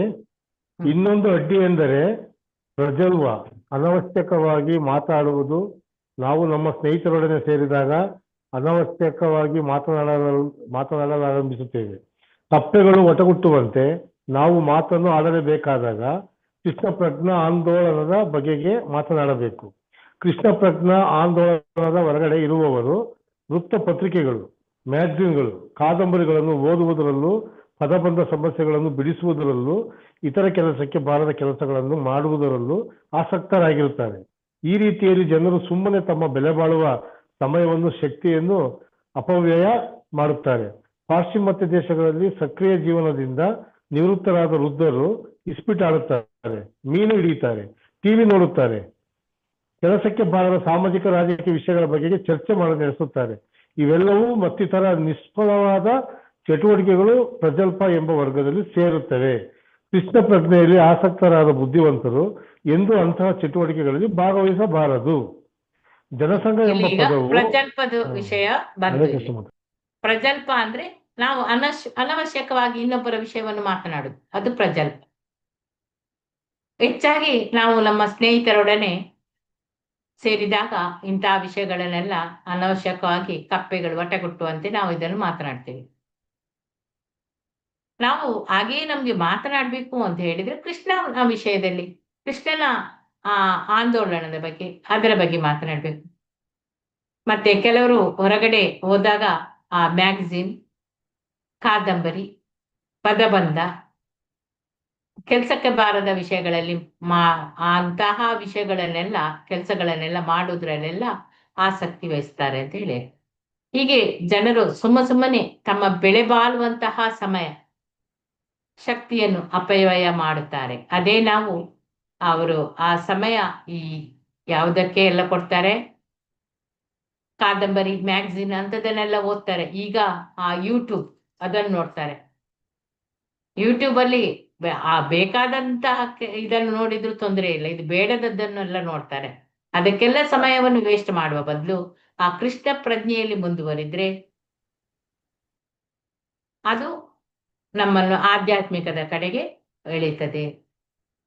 ಅದರಲ್ಲಿ ಯಾರಿಗೂ ಕೂಡ ಆಸಕ್ತಿ ಇಲ್ಲ, ಕೆಲಸಕ್ಕೆ ಬಾರದಂತಹ ಕೆಲಸದಲ್ಲಿ ಇರ್ತಾರೆ. ಇದೇ ಪ್ರಜಲ್ಪ. ಇದನ್ನು ಮಾಡಬಾರ್ದು.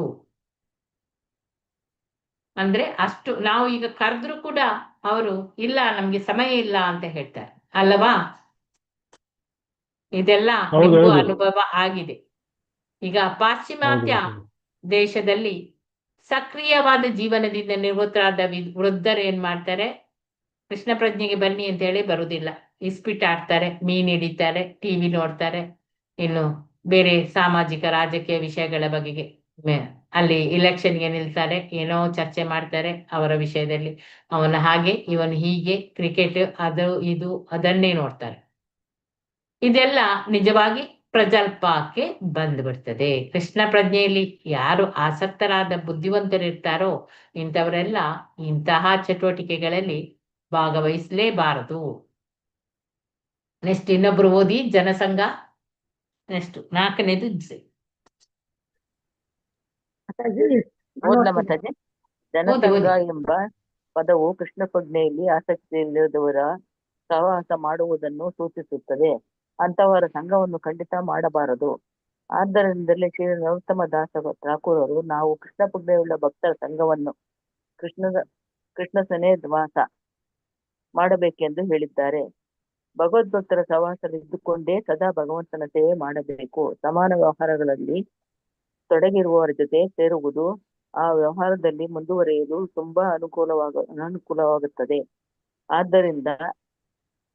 ಆದ್ದರಿಂದಲೇ ಲೌಕಿಕ ವ್ಯಕ್ತಿಗಳು ತಮ್ಮ ವ್ಯವಹಾರ ಕುದುರಿಸಲು ನಾನಾ ಬಗೆಯ ಸಂಘಗಳನ್ನು, ಕ್ಲಬ್ಬುಗಳನ್ನು ರಚಿಸಿಕೊಳ್ಳುತ್ತಾರೆ.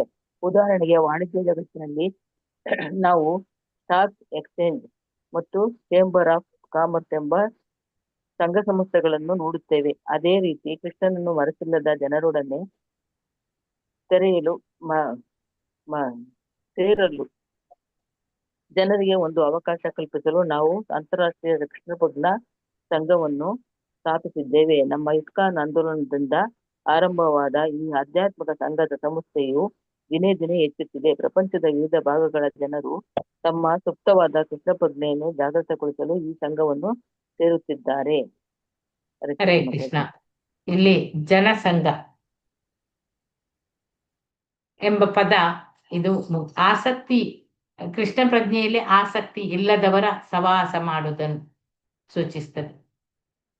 ನಾವು ಅಂತವರ ಸಂಘವನ್ನು ಮಾಡಲೇಬಾರದು. ಯಾರು ಕೃಷ್ಣ ಪ್ರಜ್ಞೆಯಲ್ಲಿ ಮುಂದುವರಿಬೇಕು, ಆಧ್ಯಾತ್ಮಿಕದಲ್ಲಿ ಮುಂದುವರಿಬೇಕು ಅಂತ ಹೇಳಿದ್ದವರು ಖಂಡಿತವಾಗಿಯೂ ಕೃಷ್ಣ ಪ್ರಜ್ಞೆಯಲ್ಲಿ ಆಸಕ್ತಿ ಇಲ್ಲದವರ ಸಂಘವನ್ನು ಮಾಡಬಾರದು. ಇಲ್ಲಿ ಶ್ರೀಲ ನರೋತ್ತಮದಾಸ್ ಠಾಕೂರರು ಕೃಷ್ಣ ಪ್ರಜ್ಞೆಯುಳ್ಳ ಭಕ್ತರ ಸಂಘವನ್ನು ಭಕ್ತೇಶ ನಿವಾಸ ಮಾಡಬೇಕು ಅಂತೇಳಿ ಹೇಳಿದ್ದಾರೆ.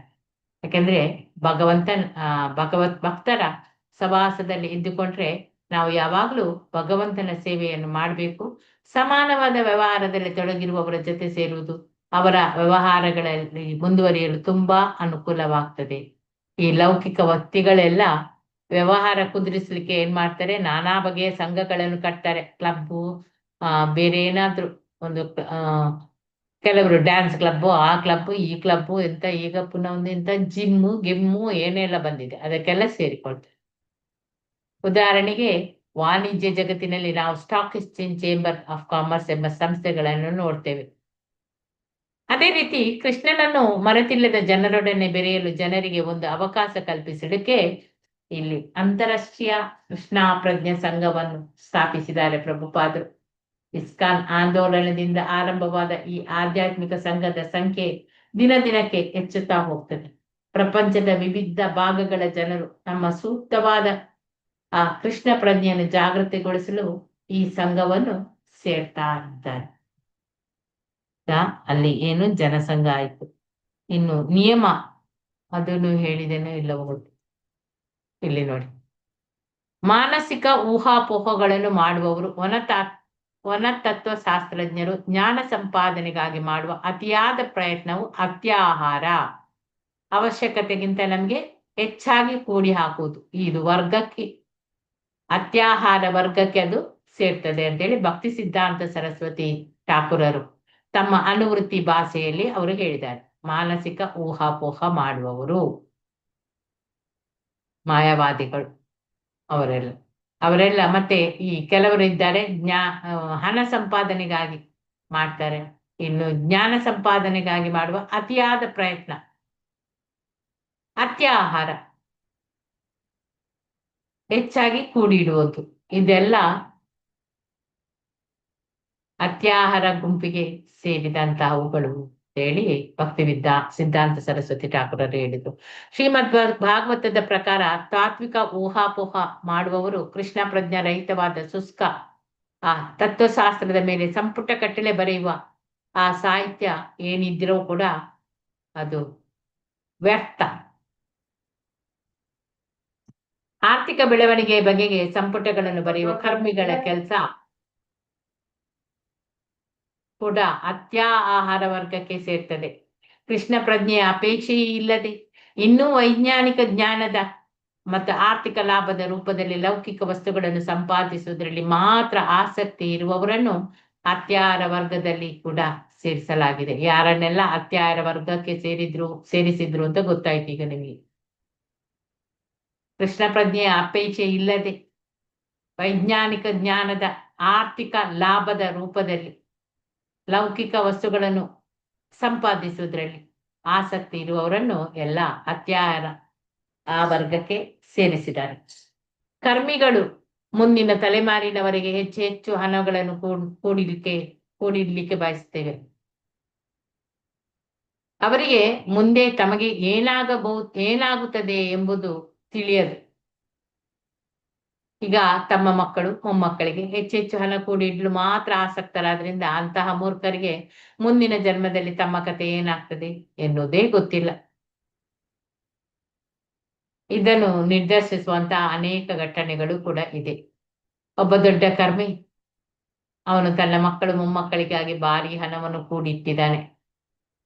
ಆಮೇಲೆ ಅವನು ತನ್ನ ಕರ್ಮಾನುಸಾರವಾಗಿ ಹಿಂದಿನ ಜನ್ಮದಲ್ಲಿ ತನ್ನ ಮಕ್ಕಳಿಗೆ ಕಟ್ಟಿಸಿದ ಕಟ್ಟಡದ ಪಕ್ಕದಲ್ಲಿ ಇದ್ದ ಚಪ್ಪಲಿ ಹೊಲಿಯುವವನ ಮನೆಯಲ್ಲಿ ಹುಟ್ಟುತ್ತಾನೆ.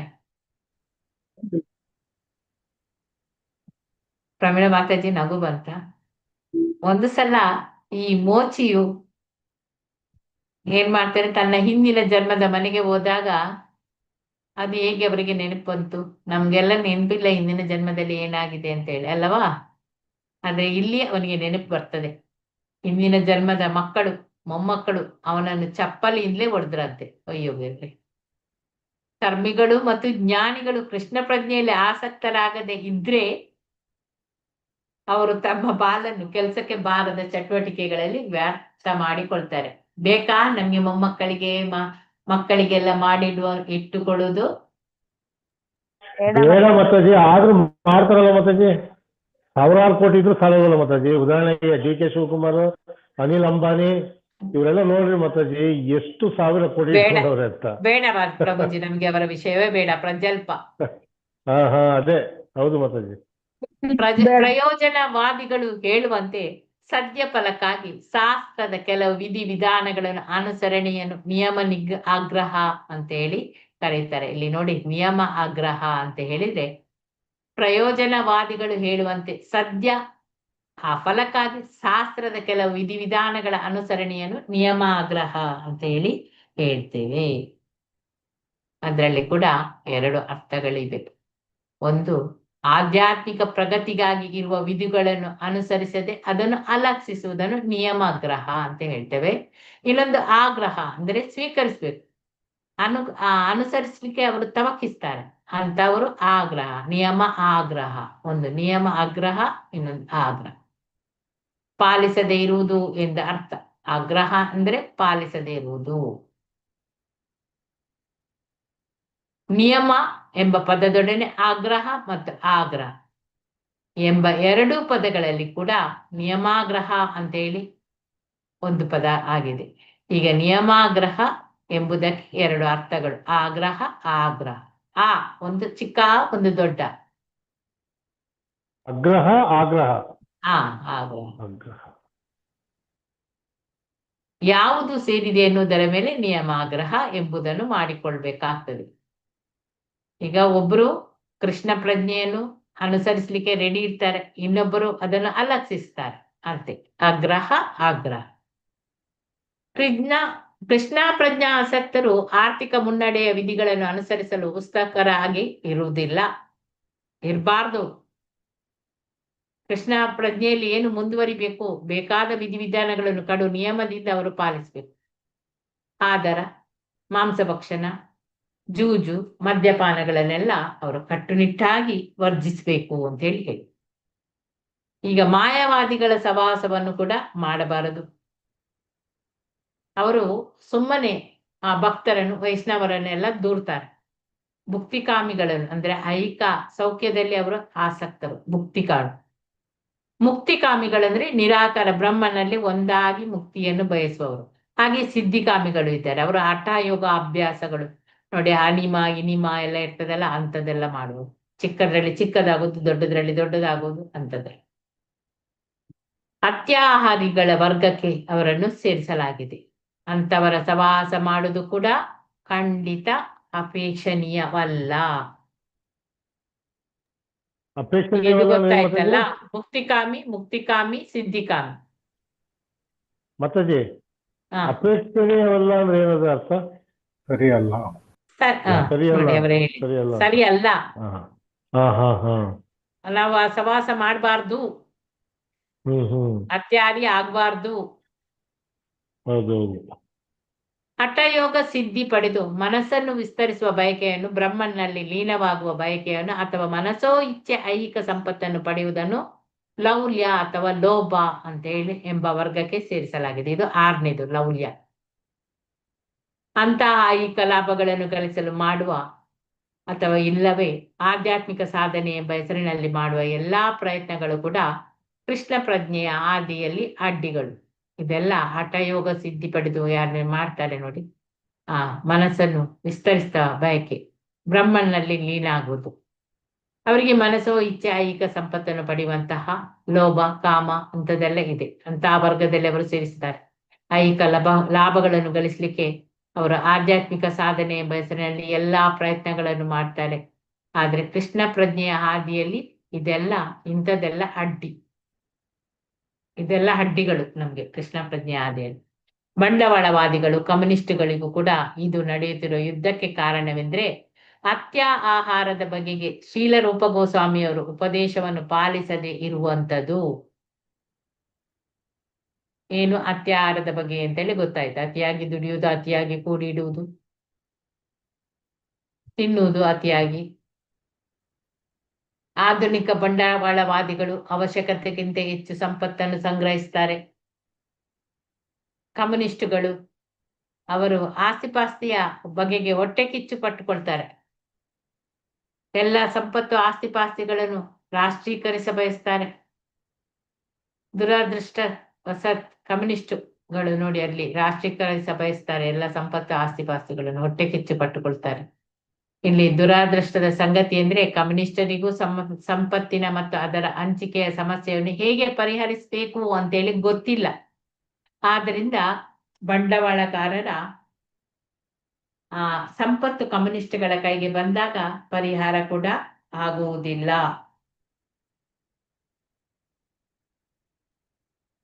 ಸಂಪತ್ತನ್ನು ಕಮ್ಯುನಿಸ್ಟರ ಅಥವಾ ಬಂಡವಾಳಗಾರರ ಕೈಯಲ್ಲಿ ಇಡುವುದರಿಂದ ಏನನ್ನು ಕೂಡ ಪರಿಹರಿಸಲಿಕ್ಕೆ ಸಾಧ್ಯ ಇಲ್ಲ. ಸಾಧ್ಯ ಇದೆಯಾ? ಇಲ್ಲ ಮಾತಾಜಿ. ಇಲ್ಲ ಮಾತಾಜಿ. ಖಂಡಿತವಾಗಿಯೂ ಇದನ್ನು ಸಾಧ್ಯವೇ ಇಲ್ಲ.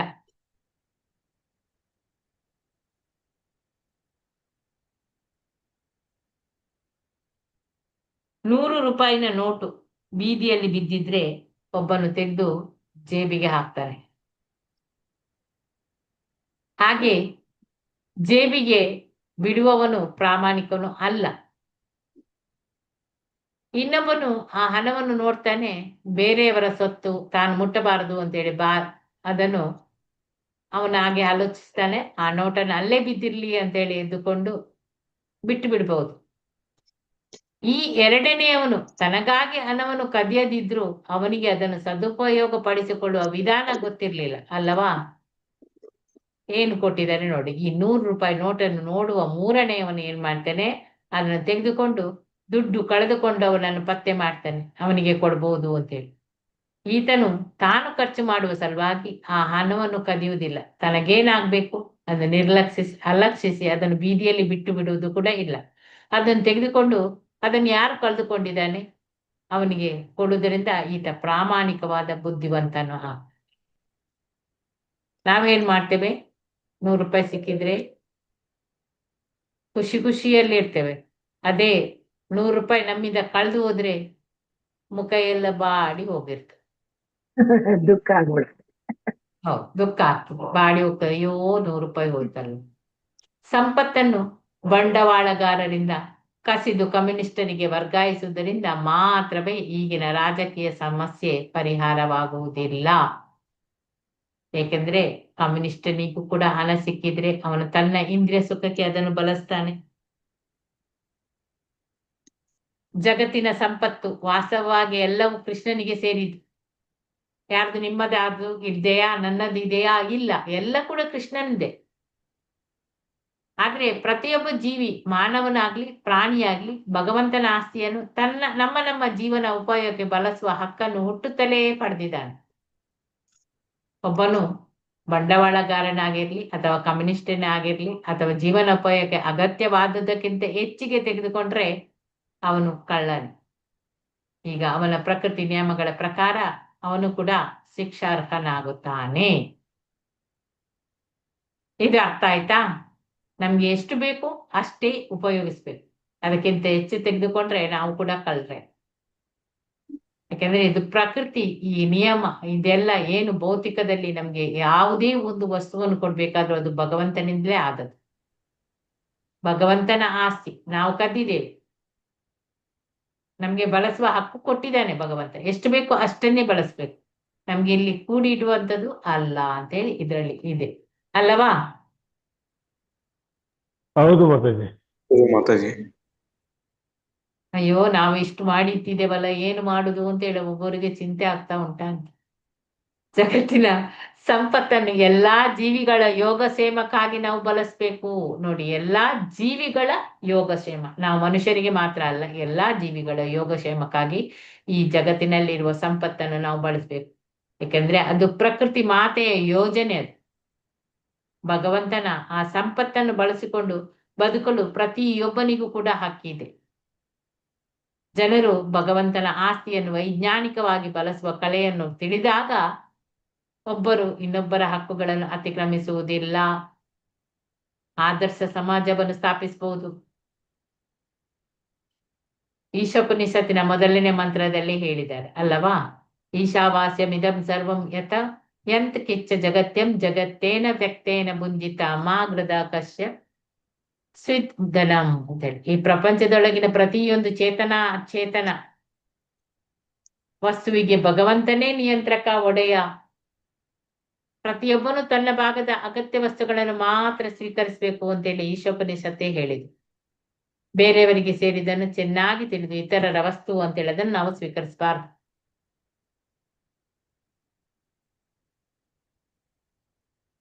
ಜೀವಿಗಳೆಲ್ಲರ ಜೀವನ ಅವಶ್ಯಕತೆಗಳನ್ನು ಪೂರೈಸಲು ಈ ಐಹಿಕ ಜಗತಿ ಸೃಷ್ಟಿ ಆಗಿದೆ.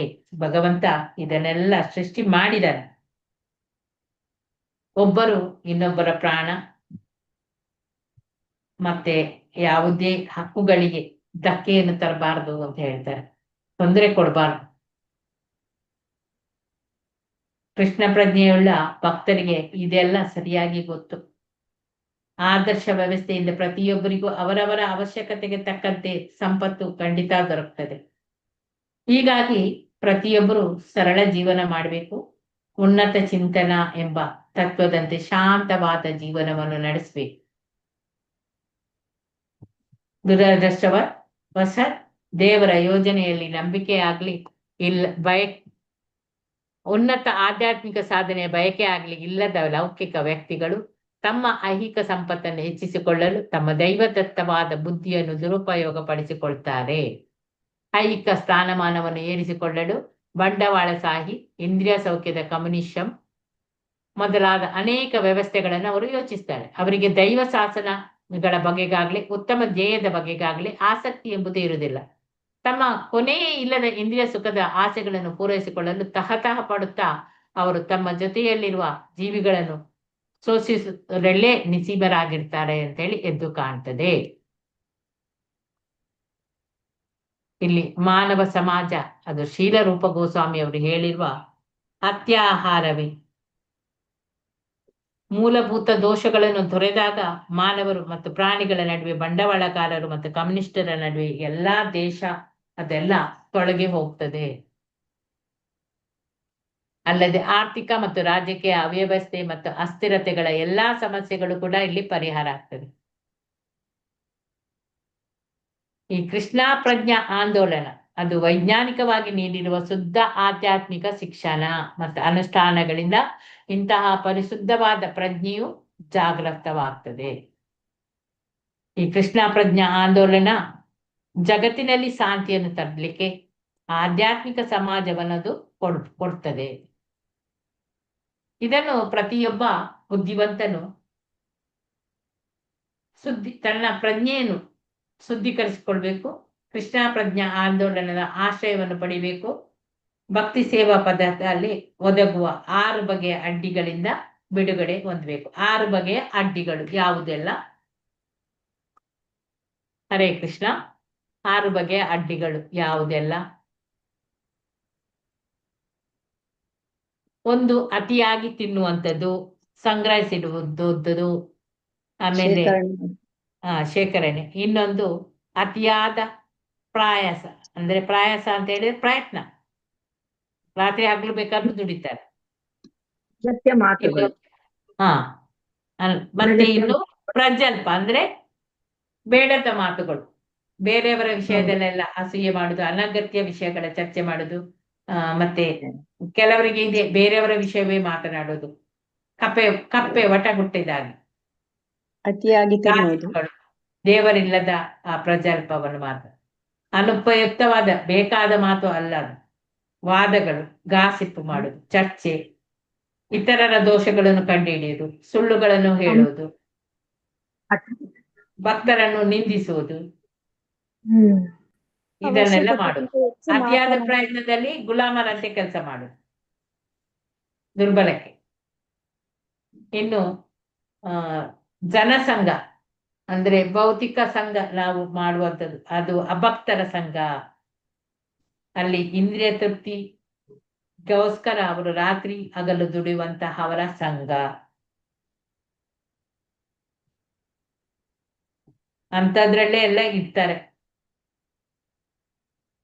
ಇಂತಹ ಸಂಘದಲ್ಲೆಲ್ಲ ಸಮಸ್ಯೆಗಳು ಜಾಸ್ತಿ ಬರ್ತದೆ, ಅನುಮಾನಗಳು, ಅಪರಾಧಗಳು, ಮತ್ತೆ ಆ ಮೌಲ್ಯಗಳಿಗೆಲ್ಲ ವಿರುದ್ಧವಾಗಿ ವರ್ತಿಸ್ತಾರೆ. ಅಲ್ಲಿ ಭುಕ್ತಿ ಮುಕ್ತಿ ಸಿದ್ಧಿ ಅಂತದ್ದು ಅಂತ ಬರ್ತದೆ.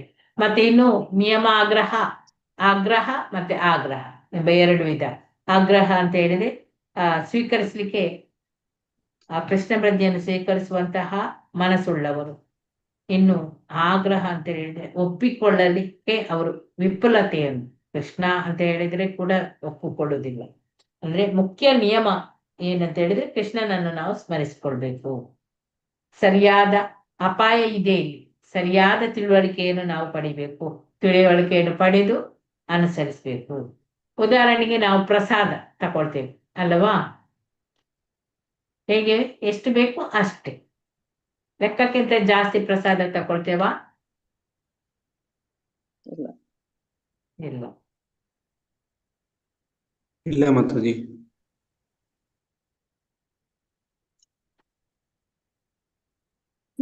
ಇನ್ನೊಂದು ದುರಾಸೆ, ಲೌಲ್ಯಂ ಅಥವಾ ದುರಾಸೆಗೆ ಲೌಲ್ಯಂ ಅಂತ ಹೇಳ್ತೇವೆ. ಆರನೇದು ನಮ್ಗೆ ದುರಾಸೆ ಅಂದ್ರೆ ಲೋಭ. ಅಲ್ಲಿ ಭುಕ್ತಿ ಸಿದ್ಧಿ ಅಂತದೆಲ್ಲ ಬರ್ತದೆ. ಮುಕ್ತಿ ಭುಕ್ತಿ ಸಿದ್ಧಿ.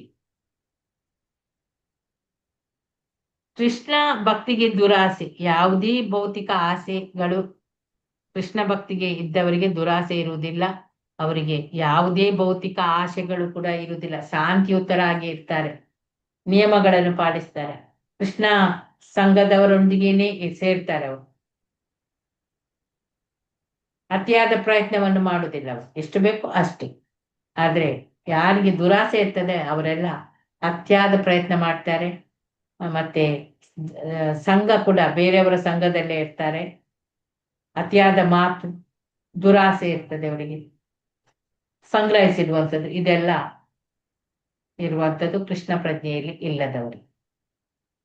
ಈ ಭೌತಿಕ ಲೋಕದಲ್ಲಿ ನಾವು ಇದ್ದೇವೆ ಈಗ ಅಲ್ಲವಾ. ಈಗ ಭೌತಿಕ ಲೋಕ ಅದನ್ನು ಜೈಲಿಗೆ ಹೋಲಿಸಿದ್ದಾರೆ. ಜೈಲಿನಲ್ಲಿ ಹೇಗೆ ಸಿಬ್ಬಂದಿಗಳು ಒಂದು ಯೂನಿಫಾರ್ಮ್ ಕೊಡ್ತಾರೆ ಅವರಿಗೆ ಅಲ್ಲವಾ, ಒಂದೇ ತರದ ಯೂನಿಫಾರ್ಮ್ ಇರ್ತದೆ. ಸಿಬ್ಬಂದಿ ಅಂತ ಅವರು ಕೈದಿಗಳು ಅಂತೇಳಿ ಗೊತ್ತಿರ್ತದೆ ನಮ್ಗೆ.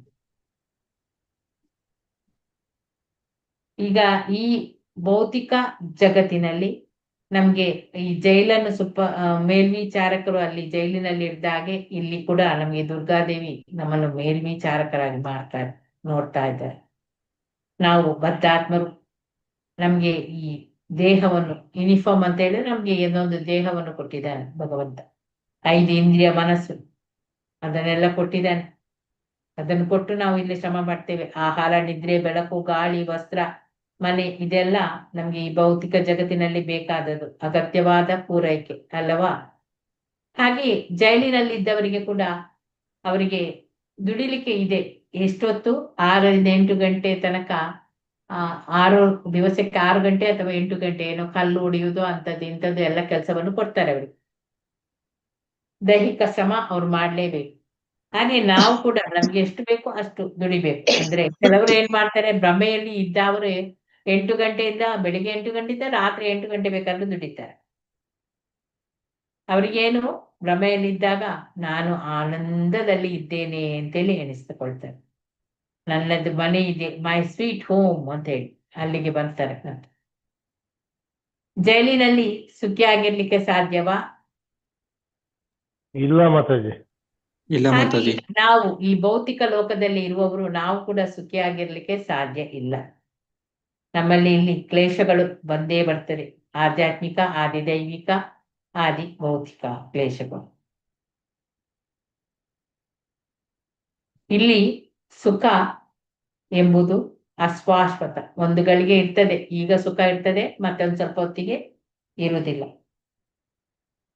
ಜೈಲಿನಲ್ಲಿ ಕೂಡ ಅನೇಕ ತರಹದ ಕಳ್ಳರು, ಕ್ರಿಮಿನಲ್ಸ್, ಇನ್ನು ಬೇರೆ ಬೇರೆ ರೀತಿಯ ದರೋಡೆಗಾರರು, ಇನ್ನೇನೇನು ರೀತಿಯಂತಹ ಕೈದಿಗಳು ಇರ್ತಾರೆ. ಹಾಗೆ ಈ ಭೌತಿಕ ಲೋಕದಲ್ಲಿ ಕೂಡ ಈ ಕಾಮ, ಲೋಭ, ಕ್ರೋಧ, ಆ ತರ ಬೇರೆ ಬೇರೆ ಜೀವಿಗಳಿಗೆ ಬೇರೆ ಬೇರೆ ತರದ ಪೀಡೆಗಳು ಇದೆ. ಜೈಲಿನಲ್ಲಿ ಇರುವವರು ಶಾಂತಿಯುತವಾದ ಜೀವನ ಮಾಡಲಿಕ್ಕೆ ಸಾಧ್ಯ ಇಲ್ಲ. ಹಾಗೆ ಇಲ್ಲಿ ಭೌತಿಕ ಲೋಕದಲ್ಲಿ ನಾವೀಗ ಬಂದ ಜೈಲು ಇದು. ಈ ಜೈಲಿನಲ್ಲಿ ಕೂಡ ನಮ್ಗೆ ಶಾಂತಿಯುತವಾಗಿ ಇರ್ಲಿಕ್ಕೆ ಸಾಧ್ಯ ಇದೆಯಾ? ಇಲ್ಲ ಮಾತಾಜಿ. ಮಾತಾಜಿ. ಇಲ್ಲ. ಯಾರು ಕೂಡ ಶಾಂತಿಯಿಂದ ಇಲ್ಲ. ನಮ್ಗೆ ಏನಂತ ಹೇಳಿದ್ರೆ ಇಲ್ಲಿ ಬೇರೆಯವರ ಆ ಲ್ಯಾಂಡ್ ಅನ್ನು ಪ್ರಾಪರ್ಟಿಯನ್ನು ವಶಪಡಿಸುವುದು ಇಂಥದ್ದೆಲ್ಲದಕ್ಕೆಲ್ಲ ಬಿದ್ದುಕೊಂಡು ಜಂಜಾಟದಲ್ಲಿ ಮುಳುಗಿಕೊಂಡು ಇರ್ತೇವೆ. ಜೈಲಿನಲ್ಲಿ ಇರುವವರಿಗೆ ಇನ್ನೊಂದು ಏನಂದ್ರೆ ಅವರು ಕುಟುಂಬದಿಂದ ದೂರವಾಗಿ ಇರ್ತಾರೆ. ಹಾಗೆ ನಾವು ಇಲ್ಲಿ ಭೌತಿಕ ಲೋಕದಲ್ಲಿ ಇರುವಂತಹ ಜೈಲಿನವರು ನಮ್ಮ ಕುಟುಂಬದವರಿಂದ ನಾವು ದೂರವಾಗಿದ್ದೇವೆ. ಹೌದಾ? ಎಲ್ಲಿದೆ ನಮ್ಮ ಕುಟುಂಬ? ಆಧ್ಯಾತ್ಮಿಕ ಲೋಕದಲ್ಲಿ ಇದೆ. ಕೃಷ್ಣ ಮತ್ತೆ ರಾಧಾರಾಣಿ, ಗೋಪಿಕೆಯರು ಅವರೆಲ್ಲ ನಮ್ಮ ಕುಟುಂಬದವರು. ನಾವು ಅವರನ್ನು ಬಿಟ್ಟು ಬಂದು ಇಲ್ಲಿ ಬಂದು ಭೌತಿಕ ಲೋಕದಲ್ಲಿ ಇದ್ದೇವೆ. ಭೌತಿಕ ಲೋಕವೆಂಬ ಜೈಲಿನಲ್ಲಿ ಇದ್ದೇವೆ. ಹೌದಾ ಅಲ್ವಾ? ಹೌದು ಮಾತಾಜಿ. ಈಗ ಇದನ್ನೆಲ್ಲ ನಾವು ಸರಿಪಡಿಸ್ಬೇಕು. ನಾವು ಕೃಷ್ಣ ಪ್ರಜ್ಞೆಯಲ್ಲಿ ಮುಂದುವರಿಬೇಕು. ಟೈಮ್ ಆಯ್ತು. ಹರೇ ಕೃಷ್ಣ. ಏನಾದ್ರೂ ಪ್ರಶ್ನೆ ಇದೆಯಾ? ವಾಂಛಾ ಕಲ್ಪತರು